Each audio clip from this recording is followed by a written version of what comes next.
You don't need college to learn stuff, okay? Everything is available basically for free. You can learn anything you want for free. It is not a question of learning.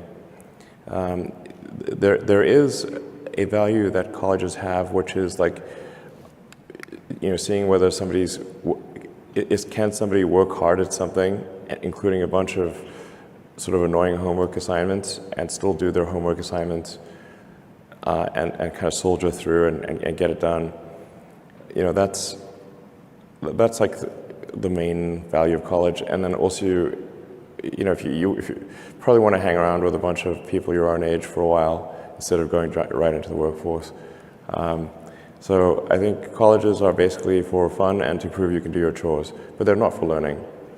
But there is a requirement of evidence of exceptional ability. Like you just can't, if you're trying to do something exceptional, they must have evidence of exceptional ability. I don't consider going to college evidence of exceptional ability. In fact, ideally you dropped out and did something. I mean, obviously, we look at Gates is a pretty smart guy, he dropped out. Jobs is pretty smart, he dropped out. Larry Ellison, smart guy, he dropped out. I'm like, obviously not needed. Generally, you want education to be like as close to a video game as possible, like a good video game. Like, you do not need to tell your kid to play video games. They will play video games on autopilot all day. So, if you can make it interactive and engaging, then you can make education far more compelling and far easier to do. So you really want to disconnect the whole grade level thing from the subjects. Allow people to progress at the fastest pace that they can or are interested in each subject. It seems like a really obvious thing. I think like most teaching today is a lot like vaudeville, where and as a result, it's just not that compelling. It's like somebody standing up there and lecturing to you, and they've done the same lecture several years in a row. They're not necessarily all that engaged or in doing it. Do you agree with Peter Thiel about the unnecessariness of university, higher education? A university education is often unnecessary. That's not to say it's unnecessary for all people, but I think you probably learn about as much, or the vast majority of what you're going to learn there in the first 2 years, and most of it is from your classmates. Now for a lot of companies, they do want to see the completion of the degree, because they're looking for someone who's going to persevere and see it through to the end, and that's actually what's important to them. So it really depends on what somebody's goal is. If the goal is to start a company, I would say no point in finishing college.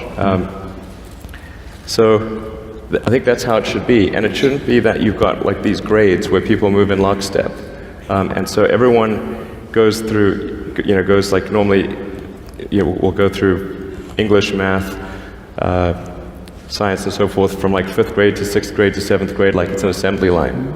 But people are not objects on an assembly line. That's a ridiculous notion. Sure. So how would you educate your 5 boys?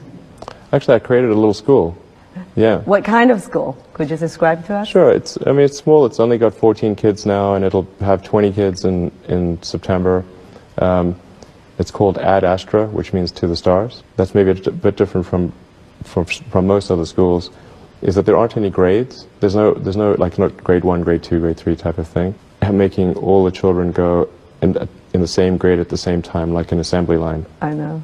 Because some people love English or languages, some people love math, some people love music, and they have different abilities at different times. It makes more sense to cater the education to match their aptitudes and abilities. So I think that's one principle. Another is that it's important to teach problem solving, or teach to the problem, not to the tools. So this would be like, let's say you're trying to teach people about how engines work, or you could start by a more traditional approach would be to say, well, we're going to teach you all about screwdrivers and wrenches, and you're going to have a course on screwdrivers, a course on wrenches, and all these things. And this is a very difficult way to do it. A much better way would be like, here's the engine. Now let's take it apart. How are we going to take it apart? Oh, you need a screwdriver. That's what the screwdriver is for. You need a wrench. That's what the wrench is for.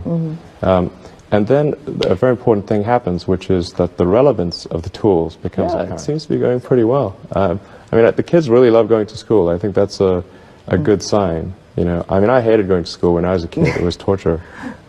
So the fact that they actually think vacations are too long, like they want to go back to school. Wow. Yeah, exactly. That's weird. I know.